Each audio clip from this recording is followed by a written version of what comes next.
Knowledge ഫാക്ടറിയുടെ പുതിയൊരു വീഡിയോയിലേക്ക് എല്ലാവർക്കും സ്വാഗതം.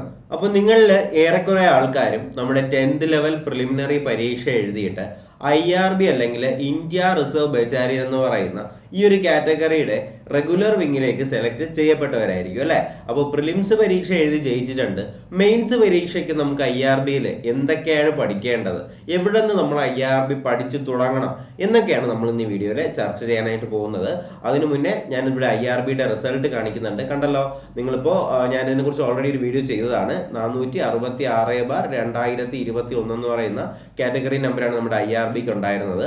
22,200 രൂപ മുതൽ 48,000 രൂപ വരെ വരുന്ന നല്ല പേ സ്കെയിലുള്ള ഒരു ജോലിയാണ് എന്ത്, ഇന്ത്യ റിസർവ് ബറ്റാലിയന്റെ റെഗുലർ വിങ് അല്ലെ, IRBയുടെ റെഗുലർ വിങ്. നമ്മുടെ പോലീസ് കോൺസ്റ്റബിൾ എന്ന് പറയുന്ന ഒരു വിഭാഗത്തിലേക്കുള്ള ഒരു ജോലിയാണ് IRB അല്ലെങ്കിൽ ഇന്ത്യ റിസർവ് ബറ്റാലിയൻ.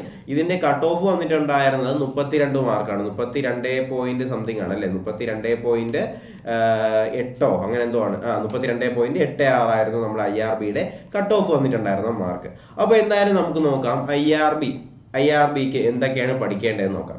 അതിനു മുന്നേ ഇവിടെ നിങ്ങൾക്ക് വായിക്കാനായിട്ട് കഴിയും, police constable in police India reserve battalion എന്ന് പറഞ്ഞിട്ട് കണ്ടല്ലോ.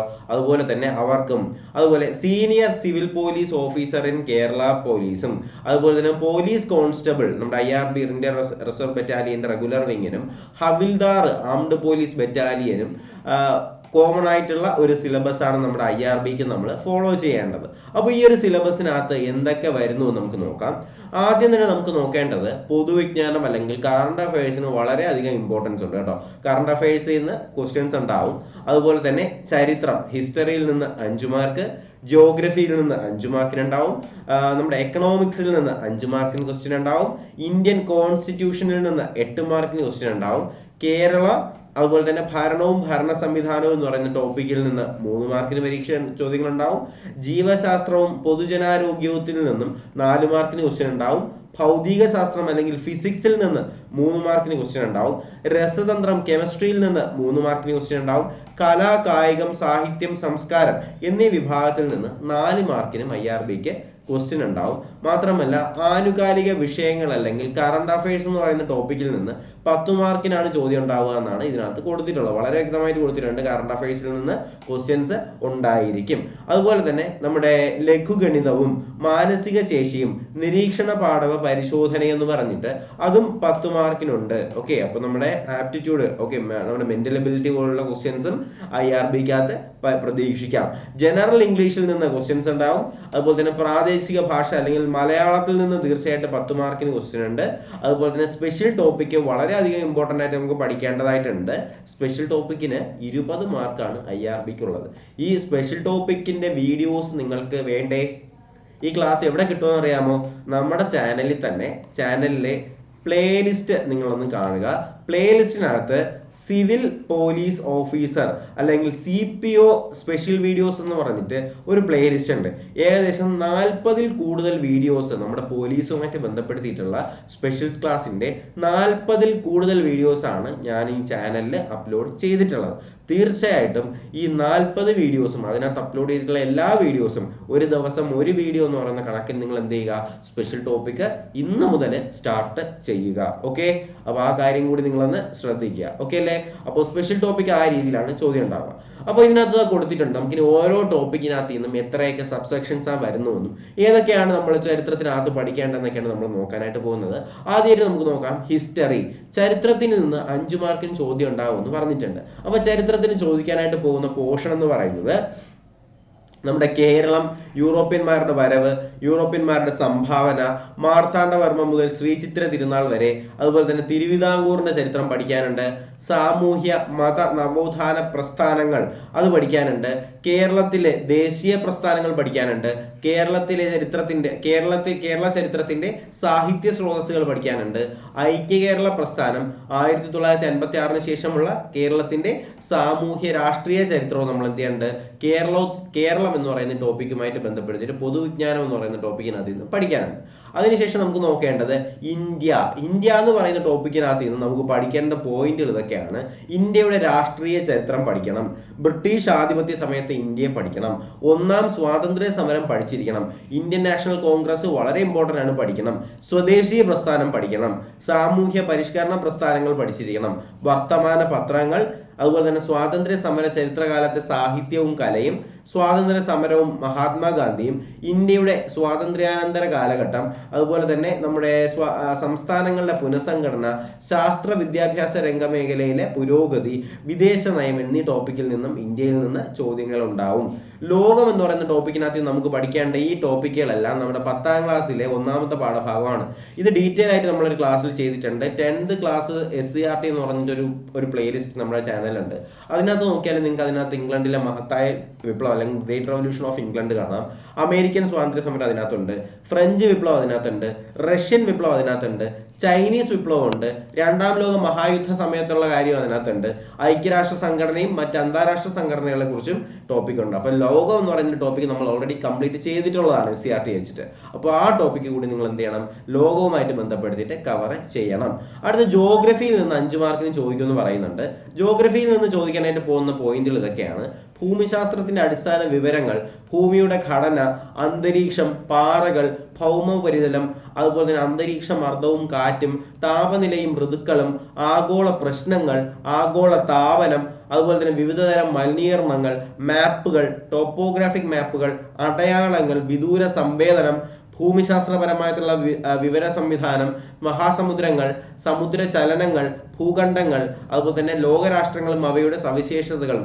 ഈ ടോപ്പിക്കുകളെല്ലാം നമ്മൾ എന്ത് ചെയ്യണം, ഭൂമിശാസ്ത്രം അല്ലെങ്കിൽ ജോഗ്രഫിയുമായിട്ട് റിലേറ്റ് ചെയ്തിട്ട് നമ്മൾ ഇത്രയും ടോപ്പിക്കുകൾ എന്ത് ചെയ്തിരിക്കണം, കവർ ചെയ്തിരിക്കണം. ഓക്കെ, അപ്പൊ നമുക്ക് ബാക്കി ടോപ്പിക്കിലേക്ക് കിടക്കാം. ബാക്കി നമുക്ക് നോക്കേണ്ടത് ഇന്ത്യൻ ജോഗ്രഫി.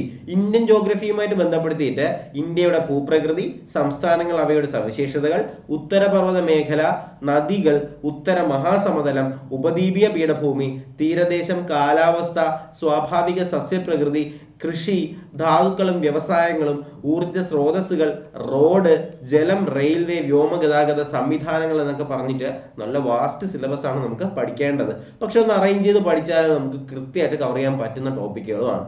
അതുപോലെ തന്നെ കേരളത്തിന്റെ ജോഗ്രഫി പഠിക്കണം. കേരളത്തിലെ ജില്ലകള്, സവിശേഷതകള്, നദികള്, കാലാവസ്ഥ, സ്വാഭാവിക സസ്യപ്രകൃതി, അതുപോലെ തന്നെ നമ്മുടെ വന്യജീവി സങ്കേതങ്ങൾ, കേരളത്തിലെ വന്യജീവി സങ്കേതങ്ങൾ, അതുപോലെ കൃഷി, ഗവേഷണ സ്ഥാപനങ്ങൾ, റെയിൽവേ, വ്യോമഗതാഗത സംവിധാനം എന്നിവയും നമുക്ക് പഠിക്കേണ്ടതായിട്ടുണ്ട്.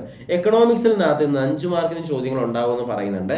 ഇന്ത്യയുടെ സാമ്പത്തിക രംഗം, പഞ്ചവത്സര പദ്ധതികൾ, പ്ലാനിംഗ് കമ്മീഷൻ, നിതി ആയോഗ്, നമ്മുടെ നവസാമ്പത്തിക പരിഷ്കാരങ്ങൾ, ധനകാര്യ സ്ഥാപനങ്ങൾ, കാർഷിക വിളകൾ, ധാതു ഹരിത വിപ്ലവം എന്നിവയെക്കുറിച്ച് ഇതിനകത്തിൽ നിന്ന് 5 മാർക്കിന് എന്ത് ചെയ്യും, കേരള PSC ചോദിക്കും. അതുപോലെ തന്നെ ഇന്ത്യൻ ഭരണഘടന, ഇന്ത്യൻ കോൺസ്റ്റിറ്റ്യൂഷനുമായിട്ട് ബന്ധപ്പെടുത്തിയിട്ട് 8 മാർക്കിനാണ് ചോദിക്കുന്നതെന്ന് പറയുന്നുണ്ട്. 8 മാർക്ക് കൂടുതലാണ്. അപ്പോൾ അത് പഠിക്കുക, വ്യക്തമായി പഠിച്ചു പോവുക. കാരണം പോലീസ് ആയതുകൊണ്ട് തന്നെ കോൺസ്റ്റിറ്റ്യൂഷന്റെ ചോദ്യങ്ങൾ കൂടുതലുണ്ടാവും. അപ്പോൾ ഭരണഘടനാ നിർമ്മാണ സമിതിയിൽ നിന്നും ആമുഖവും, പൗരത്വം, മൗലിക അവകാശങ്ങൾ, നിർദ്ദേശിക തത്വങ്ങൾ, മൗലിക കടമകൾ, ഗവൺമെന്റിന്റെ ഘടകങ്ങൾ, അതുപോലെ തന്നെ ഭരണഘടനാ ഭേദഗതികൾ. ഈ ഭേദഗതി എന്ന് പറയുമ്പോൾ 42, 44, 52, 73, 74, 86, 91 എന്നീ ഭരണഘടനാ ഭേദഗതികൾ പഠിച്ചിരിക്കണം.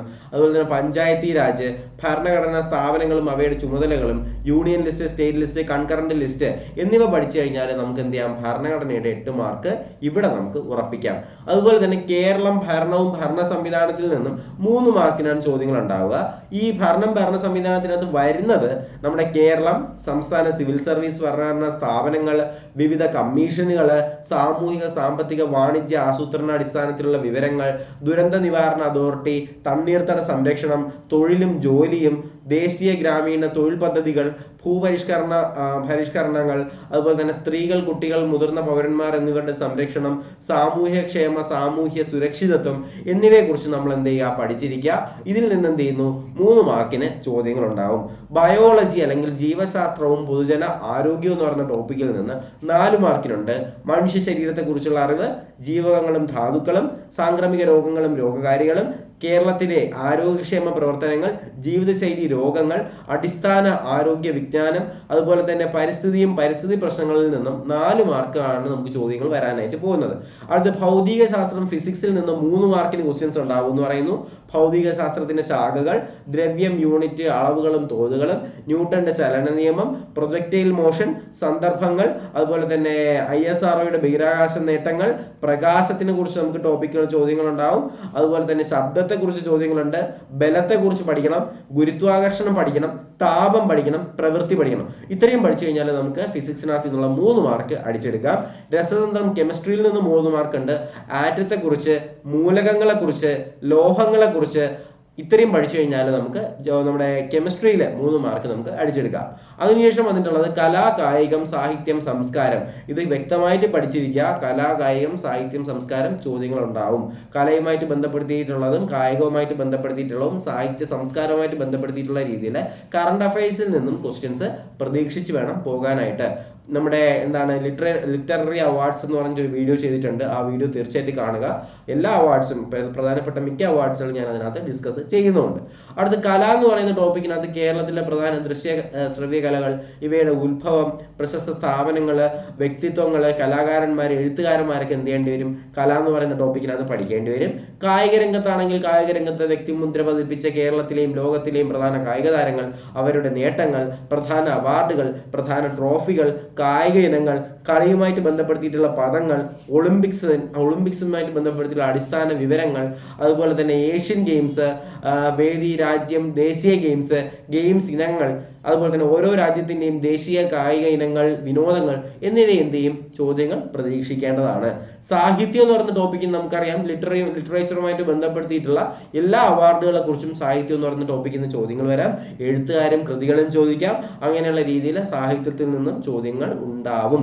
സംസ്കാരം എന്ന് പറയുന്ന രീതിയിൽ പ്രധാനമായിട്ടുള്ള ആഘോഷങ്ങളുമായിട്ട് ബന്ധപ്പെടുത്തിയിട്ടുള്ള സ്ഥലങ്ങള്, ഉത്സവങ്ങള്, സാംസ്കാരിക കേന്ദ്രങ്ങള്, ആരാധനാലയങ്ങള്, അതുപോലെ തന്നെ സാംസ്കാരിക നായകന്മാര്, അവരുടെ സംഭാവനകൾ എന്നിവയെ കുറിച്ച് സാംസ്കാരികം എന്ന് പറയുന്ന ടോപ്പിക്കിനകത്ത് ഉണ്ടാവാം. കറണ്ട് അഫയേഴ്സിൽ നിന്ന് 10 മാർക്കിന് ചോദ്യമുണ്ട്. അടുത്ത മാത്സ്, മെന്റൽ എബിലിറ്റി, അതുപോലെ തന്നെ റീസണിങ് എന്നീ മാർക്കിൽ നിന്ന് എങ്ങനെയാണ് വരുന്നത് നോക്കാം. ലഘുഗണിതം എന്ന് പറയുന്ന ടോപ്പിക്കിൽ നിന്ന് 5 മാർക്കിന് വരുന്നുണ്ട്. നമ്പേഴ്സ് ആൻഡ് ബേസിക് ഓപ്പറേഷൻസിൽ നിന്ന് വരുന്നു. അതുപോലെ തന്നെ ഫ്രാക്ഷൻസ് ആൻഡ് ഡെസിമൽ, ശതമാനം, ലാഭവും നഷ്ടവും, സാധാരണ പലിശയും കൂട്ടുപലിശയും, അംശബന്ധവും അനുപാതവും, സമയവും ദൂരവും, സമയവും പ്രവൃത്തിയും, ശരാശരി, അതുപോലെ തന്നെ ലാസ് ഓഫ് എക്സ്പോണൻസ് അല്ലെങ്കിൽ കൃത്യാങ്കണങ്ങൾ, അതുപോലെ ജാമതീയ രൂപങ്ങൾ, പ്രോഗ്രഷൻസിൽ നിന്നൊക്കെ 5 മാർക്കിന് വരുന്നു. മാനസിക ശേഷി എന്ന് പറയുന്ന ടോപ്പിക്കിൽ നിന്ന് 5 മാർക്കിന് വരുന്നുണ്ട്. എന്ന് പറഞ്ഞാൽ നമ്മുടെ എന്താണ് അരിത്തമാറ്റിക് സീക്വൻസ്, ശ്രേണികള്, അതുപോലെ തന്നെ ഗണിത ചിഹ്നങ്ങള്, സ്ഥാനനിർണയം, അതുപോലെ തന്നെ സമാന ബന്ധങ്ങൾ, ഒറ്റയാന കണ്ടെത്തുക, സംഖ്യാവലോകനം, അതുപോലെ തന്നെ കോഡിങ്, ഡീകോഡിങ്, കുടുംബ ബന്ധം, അതുപോലെ തന്നെ ദിശാവബോധം, നമ്മുടെ ക്ലോക്കിലെ ടൈമുമായിട്ട് ബന്ധപ്പെടുത്തിയിട്ടുള്ള ചോദ്യങ്ങള്, ക്ലോക്കും സമയവും പ്രതിബിംബവും, കലണ്ടറും തീയതിയും, അതുപോലെ തന്നെ ക്ലറിക്കൽ ശേഷി പരിശോധിക്കുന്നതിനുള്ള ചോദ്യങ്ങൾ അല്ലെങ്കിൽ ക്ലറിക്കൽ എബിലിറ്റി പോലുള്ള ചോദ്യങ്ങൾ എന്നിവയെ നമുക്ക് എന്ത് ചെയ്യാം? മാത്സിൽ നിന്ന് പ്രതീക്ഷിക്കാം. ജനറൽ ഇംഗ്ലീഷിൽ നിന്ന് പഠിക്കാനുള്ള ടോപ്പിക് എല്ലാം വളരെ വ്യക്തമായിട്ട് കൊടുക്കുന്നുണ്ട്. ഈ ടോപ്പിക്കുകളിൽ നിന്നെല്ലാം ഒരു ബേസിക് ഐഡിയോളജി ഉണ്ടാക്കിയിട്ട് വേണം നിങ്ങൾ പരീക്ഷയ്ക്ക് പോകാനായിട്ട്. കണ്ടല്ലോ, sentence, parts of speech, subject, verb, object, article, അതുപോലെ തന്നെ ക്വസ്റ്റ്യൻ ടാഗ്, ടെൻസ്, പ്രിപ്പോസിഷൻസ്, അതുപോലെ തന്നെ നമ്മുടെ correlatives, direct, indirect, active, passive എന്നൊക്കെ ചോദ്യങ്ങൾ ഉണ്ടാവും. ഡിഗ്രീസ് ഓഫ് കമ്പാരിസൺ, വൊക്കാബുലറി പഠിച്ചിരിക്കണം. Antonym, synonym, compound word, foreign word, one word substitution, spelling correction, items and meanings, expansion എന്നീ രീതിയിൽ നിന്നൊക്കെ എന്ത് ചെയ്യാം? വൊക്കാബുലറിയിൽ നിന്ന് ചോദ്യങ്ങൾ ഉണ്ടാവും. അതുപോലെ തന്നെ പ്രാദേശിക ഭാഷ, മലയാളത്തിൽ നിന്ന് 10 മാർക്കിന് ചോദിക്കുന്നുണ്ട്.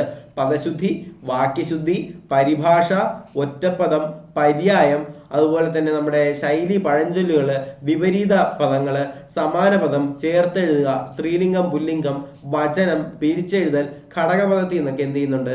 10 മാർക്കിന് ചോദ്യങ്ങൾ തീർച്ചയായിട്ടും നിങ്ങൾ പ്രതീക്ഷിച്ചിരിക്കണം. അടുത്ത സ്പെഷ്യൽ ടോപ്പിക് എന്ന് പറയുന്ന ഇനത്തിൽ നിന്ന് 20 മാർക്കിനാണ് നമുക്ക് ചോദ്യങ്ങൾ ഉണ്ടാവാനായിട്ട് പോവുക. ഈ 20 മാർക്ക് നമ്മളുടെ റാങ്ക് നിശ്ചയിക്കുന്ന മാർക്കാണ്. ഞാൻ ഈ ഒരു 20 മാർക്കിന് വേണ്ടിയിട്ട് 40-ൽ കൂടുതൽ വീഡിയോ ചെയ്ത പ്ലേലിസ്റ്റ് നമ്മുടെ ചാനലിലുണ്ട്. തീർച്ചയായിട്ടും ആ വീഡിയോസ് എല്ലാം നിങ്ങൾ എന്ത് ചെയ്യണം, കണ്ടിരിക്കണം. ആ വീഡിയോസ് കണ്ടാൽ നിങ്ങൾക്ക് ഈ പറയുന്ന സെക്ഷൻസ് എല്ലാം, ഇതിനകത്ത് പറയുന്ന ഏറെക്കുറെയുള്ള എല്ലാ സെക്ഷൻസും എന്ത് ചെയ്യുന്നുണ്ട്, ഞാൻ നമ്മുടെ വീഡിയോക്കകത്ത്, നമ്മുടെ ചാനലിനകത്തുള്ള വീഡിയോക്കകത്ത് ഡിസ്കസ് ചെയ്യുന്നുണ്ട്. അപ്പോൾ തീർച്ചയായിട്ടും എന്ത് ചെയ്യുക, ആ ഒരു പ്ലേലിസ്റ്റ് കംപ്ലീറ്റ് ആക്കി എന്ന് നിങ്ങൾ ഉറപ്പുവരുത്താനായിട്ട് ശ്രമിക്കുക. അപ്പോൾ ആ പ്ലേലിസ്റ്റിലേക്കുള്ള ലിങ്ക് ഞാൻ ഡിസ്ക്രിപ്ഷനിൽ കൊടുത്തേക്കാം. നിങ്ങൾ ജസ്റ്റ് ആ പ്ലേലിസ്റ്റ് എടുത്തിട്ട് സിവിൽ പോലീസ് ഓഫീസർ അല്ലെങ്കിൽ CPO പ്ലേലിസ്റ്റ് അല്ലെങ്കിൽ CPO സ്പെഷ്യൽ ടോപ്പിക് എന്ന് പറയുന്ന ഒരു ടോപ്പിക് തന്നെ ഞാൻ നമ്മുടെ ചാനലിന് വേണ്ടി ഡീറ്റെയിൽ ആയിട്ട് ചെയ്തിട്ടുണ്ട്. അപ്പോൾ ഡെയിലി നമ്മുടെ ടെലഗ്രാം ചാനലിനകത്ത് ഓരോ വീഡിയോസ് ഞാൻ ഇടുന്നുണ്ട്. അപ്പോൾ ആ വീഡിയോ അനുസരിച്ച് നിങ്ങൾ പഠിക്കുകയാണെങ്കിൽ അത് നിങ്ങൾക്ക് തീർച്ചയായിട്ടും ഗുണമായിരിക്കും. അപ്പോൾ ഇത്രയാണ് നമ്മുടെ IRB അല്ലെങ്കിൽ ഇന്ത്യ റിസർവ് ബറ്റാലിയനുമായിട്ട് ബന്ധപ്പെടുത്തിയിട്ട് നിങ്ങൾ പഠിക്കേണ്ട രീതി എന്ന് പറയുന്നത്. അപ്പോൾ കാര്യങ്ങൾ മനസ്സിലായി. സിലബസ് ആവശ്യമുള്ള ടെലഗ്രാം ചാനലിൽ നിന്ന് ഡൗൺലോഡ് ചെയ്തെടുക്കുക. അതുപോലെ തന്നെ ക്ലാസ്, സ്പെഷ്യൽ ടോപ്പിക്കിനുള്ള ക്ലാസ് ഞാൻ കൊടുക്കുന്നുണ്ട്. ആ ക്ലാസ് നിങ്ങൾ കാണാനായിട്ട് ശ്രമിക്കുക. അപ്പോൾ IRB നല്ലൊരു അവസരമാണ് മുന്നിലോട്ട് തരുന്നത്. അത് മാക്സിമം യൂട്ടിലൈസ് ചെയ്യാനായിട്ട് ശ്രമിക്കുക. അപ്പോൾ എന്തായാലും നമുക്ക് ഈ ഒരു രീതിയിൽ വളരെ വ്യക്തമായി തന്നെ എല്ലാവരും ഇതൊക്കെ പഠിച്ച് മുന്നോട്ട് തന്നെ പോകാനായിട്ട് ശ്രമിക്കുക. അപ്പോൾ ഇത്രയും കാര്യങ്ങളാണ് നിങ്ങളോട് ഈ ഒരു വീഡിയോയിൽ ഷെയർ ചെയ്യാനായിട്ടുണ്ടായിരുന്നത്. IRBയുടെ സിലബസും അതുമായിട്ട് ബന്ധപ്പെടുത്തിയുള്ള കാര്യങ്ങളൊക്കെ ഉൾപ്പെടുത്തിയിട്ട് ഒരു വീഡിയോ ചെയ്യാനായിട്ട് ഒരുപാട് പേര് പറഞ്ഞിട്ടുണ്ടായിരുന്നു.